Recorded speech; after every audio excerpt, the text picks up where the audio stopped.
మంది ఆడవాళ్ళు బయటికి వచ్చి మాట్లాడడానికి భయపడుతున్న సందర్భం గానీ, మనం వాటి గురించి మాట్లాడుతూ వచ్చాం. నేను వీటందరి గురించి అందరూ మాట్లాడారు గాబట్టి నేనేం మాట్లాడను గానీ, బట్ నేను ఒక పర్సన్ గురించి మాట్లాడతాను. ఒక అకౌంట్ గురించి మాట్లాడతాను. 2 అకౌంట్స్ గురించి మాట్లాడతాను. తెలుగు 360, M9 ఈ 2 ఏమని పెట్టుకున్నాయి మీరొకసారి డి డి దాన్నేమంటాం వాళ్ళ ప్రొఫైల్‌లోకి ఎవరైనా ఎళ్లి చెక్ చేయండి. M9 ఓడైతే అన్‌బయాస్డ్ న్యూస్ ఇస్తాను అంటాడు. తెలుగు 360 వాడైతే నేను ఇందాక ట్వీట్ వేశాను. నువ్వు ఒక న్యూస్ హ్యాండిల్ అని చెప్పుకుంటున్నావు. ఓకే. న్యూస్ హ్యాండిల్ అని చెప్పుకొని ఏం చెప్పాడు? Top portal for Telugu news, movies, reviews bold and fearless. Doesn't hesitate to call a spade. Telugu cinema, Tollywood, Andhra, Telangana. నేనింతేనో సినిమా నిజంగా ఎవరైనా చూసుంటే ఎడిటర్స్ నేను రిక్వెస్ట్ చేసే పాయింట్ ఒకటేంటంటే, ఉమైత్ ఖాన్‌ది ఒక స్పీచ్ ఉంటది. మా బొమ్మలకి ఫారెన్ బొమ్మలు తిప్పించుకొని బతికే బతుకురా మీది. మా రంకు విషయాలు రాసుకొని బతికే బతుకురా మీది. మేము సినిమాలు చేసి వాటి మీద బతికే బతుకురా మీది అని చెప్పి. అంటే ఎవడో ప్రొడ్యూసర్ కష్టపడి, ఎవడో డైరెక్టర్ కథ సిద్ధం చేసుకొని, ఎవడో వచ్చి సినిమా తీస్తే ఆడిలా దొర్రారంట, ఆళ్ళిలా జొర్రారంట. ఈ కథలు రాసుకొని బతికే నా కొడకలారా మీరు ఫస్టు. మీరసలు జర్నలిస్ట్ కాదు. మీకు వార్తలు రాసే హక్కు ఎవడిచ్చాడు? మీకు వార్తలు రాయడానికి అక్రిడిటేషన్ కార్డ్ అని ఒకటుంటది తెలుసా మీకెవరికన్నా? జనరల్‌గా జర్నలిజం చదివి బీఏ జర్నలిజమో, ఎంఏ జర్నలిజమో చేసి ఒక ప్రాపర్ డిగ్రీ పట్టా పొందిన తర్వాత, ఒక జర్నలిజం స్కూల్ నుంచి డిగ్రీ పొందిన తర్వాత అక్కడి నుంచి జర్నలిజం కెరియర్ స్టార్ట్ అవుద్ది. మీ కాడ ఒక బ్లూ టిక్ కొనడానికి డబ్బులున్నాయి కదా! ట్విట్టర్ అకౌంట్ పెడతాకు ఓ డబ్బుంది కదా! ఇద్దరు ముగ్గురు ఎడిటర్స్‌ని పే చేయడానికి మీకు డబ్బుంది కదా అనుకోని, ఎవడు పడితే వాడు ఆటాయిగాడు, కూటాయిగాడు నోటికొచ్చింది నాలిక మందం ఎక్కి కూసిన కూతలకి ఈరోజు ఇంతమంది బాధపడుతున్నారు. ఇది మీరు అర్థం చేసుకోవాలి ఫస్ట్. రెండవదేంటంటే, ఇలాంటి వెధవలు ఫస్ట్ జర్నలిస్టులు కాదు. మొన్నటి వరకు మనతో ట్విట్టర్‌లో యుద్ధాలు చేసినోడు ఈరోజు బయటికి పోయి యూట్యూబ్ ఛానెల్ పెట్టుకొని వాడు అనలిస్ట్ అని చెప్తున్నాడు. ఎవడు అనలిస్టు? ఏం అనలిస్టు?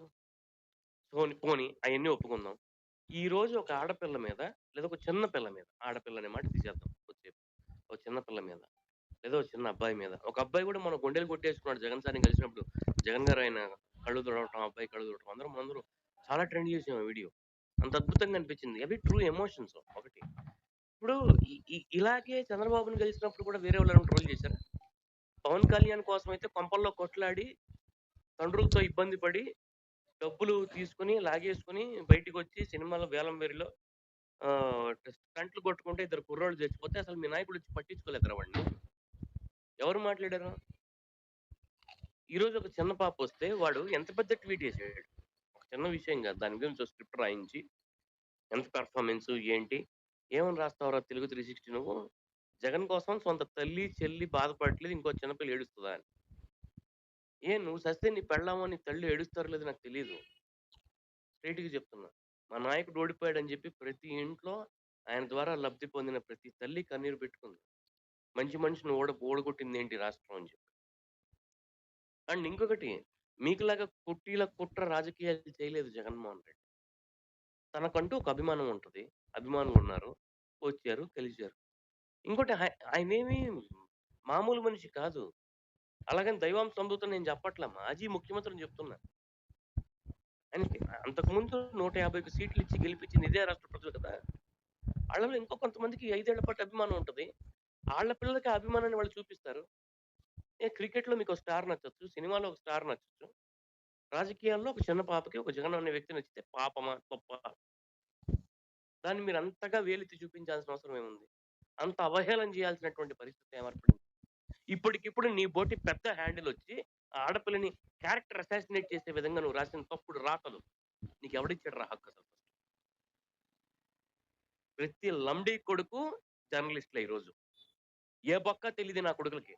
ఒక ఇంటరాక్టివ్ ప్యానెల్ ఉంది. ఆ! వాడొకడొస్తాడు ఎవడో పనికిమాలిన ముండా కొడుకు వాడు రబ్బర్ చెప్పులు కొనుక్కున్నాడంట వాడిని దాన్ని తీసి కొట్టుకోమని చెప్దాం అనుకున్నా నిజంగా. వాడు కూడా అనలిస్టే. వాడిని తీసుకెళ్ళి పనికిమాలిన ఛానెల్‌లోని అనలిస్ట్ కింద ప్యానెల్‌లో కూర్చోబెడతారు. అసలు ఎవడికి కావాలండి ఈడి అనాలిసిస్ నాకర్థం కాదు. వీడు ఎంతమందిని అనాలిసిస్ చేసాడు? ఈడి అనాలిసిస్ వల్ల ఏం ఉపయోగం వస్తుంది? నిజంగా చెప్తున్నాను. ప్రజా సమస్యలు ఎత్తి చూపటానికి ప్రయత్నం మాత్రమే చేసేవాడు జర్నలిస్ట్. నిర్ణయం ప్రజలకు వదిలేసేవాడు. ఈరోజు ఈ ప్యానెల్‌లో వెంకటేష్ తెనాలి ఒక కుర్రాడున్నాడు. ఆ అబ్బాయి మీకు తెలుసో లేదో బహుశా నేను ఒక విషయం చెప్పడానికొచ్చాను. సమస్య ఎక్కడ ఉంటే అక్కడికెళ్ళి వాళ్ళని ఎక్కువగా మాట్లాడేసి తను తక్కువగా మాట్లాడుకుంటాడు. వాళ్ళందరి మాటలు అయిపోయిన తర్వాత మరి మీ ఇష్టం అండి మీరు నిర్ణయం మీరు తీసుకోండి అని చెప్తూ ఉంటాడు. ఆ అబ్బాయిని అడిగాను నేను, "నువ్వేం చేస్తూ ఉంటావు అబ్బాయి" అంటే, "అన్న జర్నలిజం చదవాలనుకుంటున్నానన్నా. ఆ డ్యూ కోర్స్‌లో ఉన్నాను. అందుకే నేను ప్రాక్టీస్ చేస్తున్నాను. నాకు కొంచెం ప్రాక్టికల్ లెర్నింగ్ వస్తది కదా" అని. మరి ఏంటి మీరసలు ఎవర్రా మీరు? మీరెవరు కామెంట్ జేయడానికి? నాకు ఫస్ట్ క్వెషన్ ఒకటి. నాకిదొక పెద్ద ప్రశ్న. నాకప్పటికి అర్థం కాదు. మీకింతమంది ఫాలోయింగ్ ఏంటి? మీ ఫాలోయర్స్‌కెళ్ళి కింద చూస్తే ప్రతి ఒక్కడు నేను పలానా ఫాండమ్‌కి చెందిన వాడిని, పలానా ఫాండమ్‌కి చెందిన వాడిని, పలానా ఫాండమ్‌కి చెందినవాడిని. నాది పలానా ఓటు, నాది పలానా పార్టీ, లేకపోతే నాకు పలానా సిద్ధాంతం అంటే ఇష్టం. ఒక నా కొడుకు చెప్పిన పాపాన పోడు. మీరు అన్‌బయాస్డ్ న్యూస్‌లు వేయడానికొచ్చినప్పుడు అన్‌బయాస్డ్ న్యూస్‌లు కదా వేయాలి. కంప్లీట్ బయాస్డ్ న్యూస్ వేసుకుంటే మేము అన్‌బయాస్డ్ అని ఎట్లా చెప్పుకుంటున్నారు మీరు? వీడి పైన మీకు ఫోటో అందరూ చూసే ఉంటారు. చంద్రబాబు నాయుడు తోటి ఫోటో దిగాడు. తప్పు లేదు. ముఖ్యమంత్రో లేకపోతే మాజీ ముఖ్యమంత్రో అభిమానంతో తిరగొచ్చు. మరి నీకంత అభిమాన నాయకుడిని నీ పక్కన పెట్టుకొని, నువ్వు ఇతర పార్టీ వాళ్ళ గురించి తప్పుడు రాతలు రాయను అట్లు పెట్టుకుంటావురా నీ బయోలో సిగ్గు లేకుండా. ఫస్ట్ ఇక్కడున్న సభ్య సమాజం చెప్పు తీసి కొట్టాల్సింది ఇట్లాంటి పనికిమాలిన నా కొడుకుల్ని. గుర్తుపెట్టుకోండి. వీళ్ళు సినిమాల ముసుగులో వచ్చి మనల్ని మానిప్యులేట్ చేయడానికొచ్చిన దొంగ ముండా కొడుకులు. మీరు కన్వర్షన్ మాఫియా గురించి వినుంటారు. లేకపోతే రిలీజియస్ మాఫియా గురించి వినుంటారు. లేకపోతే దాన్నేమంటాము, కేరళ ఫైల్స్‌లో జరిగింది. దాని పేరేంటి? జిహాదీ, లవ్ జిహాదీ గురించి వినుంటారు.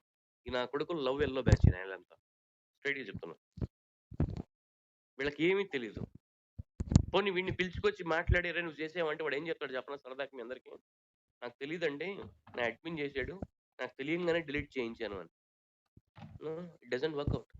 ఎందుకంటే ఒక పార్టీ, ఒక అధినేత తన కార్యకర్తల్ని, తన కార్యవర్గాన్ని పెట్టుకున్నప్పుడు, ఒక చిన్న కార్యకర్త తప్పు చేస్తే ఏ విధంగా అయితే ఆహ్, కార్యాధ్యక్షుడు ఎవడైతే ఉన్నాడో అధ్యక్షుడికి వాడికి ఆపాదిస్తున్నారో, ఇక్కడ నీ నీ ఎంప్లాయీ తప్పు చేసినా నువ్వు ఆ బాధ్యత తీసుకోవాలి. అపాలజీ చెప్పాలి. అపాలజీ కాదు చెప్పాల్సింది. ఆ అమ్మ, ఆ అమ్మాయి వాళ్ళ అమ్మా, నాన్న గాని జగన్మోహన్ రెడ్డి గారిని కలిసింది కాబట్టి, వైఎస్ఆర్ కాంగ్రెస్ పార్టీ వాళ్ళైనా ఈ తెలుగు 360 మీద క్రిమినల్ కేస్ ఫైల్ చేయాలి. This is my demand. అది చేయించండి. వ్యవస్థలు ఫెయిల్ అయినాయా కాదా అనేది అప్పుడు ఎక్స్‌పోజ్ చేద్దాం. అసలు పోలీసు వాళ్ళు కంప్లెయింట్ తీసుకుంటారా? తీసుకోరా? అప్పుడు మాట్లాడదాం. జీరో ఎఫ్ఐఆర్ ఫైల్ చేద్దాం. ఇప్పుడు మన పార్టీలో ఉన్నటువంటి చాలా మంది కార్యకర్తలు ఇబ్బందులు పడుతూ పలు జిల్లాలు తిరుగుతున్నారు కదా! పొద్దున్న లెగిసినప్పటి నుంచి. పలు చోట్ల కేసులు పెడతాం. ఇది రాదా నిర్భయ చట్టం కిందకి, ఇది రాదా దిశ చట్టం కిందకి. దీని గురించి మాట్లాడండి. ఆడు సారీ చెప్పాలి, ఆడి అకౌంట్ లేచిపోవాలి, ఆడి అకౌంట్ తెలుగు 360 పోతే 919 వస్తాడు. అప్పుడేం బొచ్చు పీకుతారు అందరూ కలిసి. కేకేనా I'll wind up just 1 more second. So this is what my opinion is. తప్పు చేసినోడు చెప్పు దెబ్బలు తినాల్సిందే. అది నేనైనా తెలుగు 360 వాడైనా. ఇది నా సిద్ధాంతం. నేను నమ్మే సిద్ధాంతం. Thank you for the opportunity. Super అన్న. హోస్ట్ ఫర్ అసలు హోస్ట్. చాలా బాగా చెప్పారు యాక్చువల్లీ. కోర్ పాయింట్ ఇదే. పార్టీ వాళ్ళు నిజంగా ఇది గమనించి పలు చోట్ల కేసులు పెట్టి ఆ నా కొడుకుని కోర్టు ముందుకు తీసుకొస్తేనే రియల్ సక్సెస్ అనేది. కేకే అన్న మాట్లాడినా. ఒక పాయింట్ కోట్ చేస్తాను.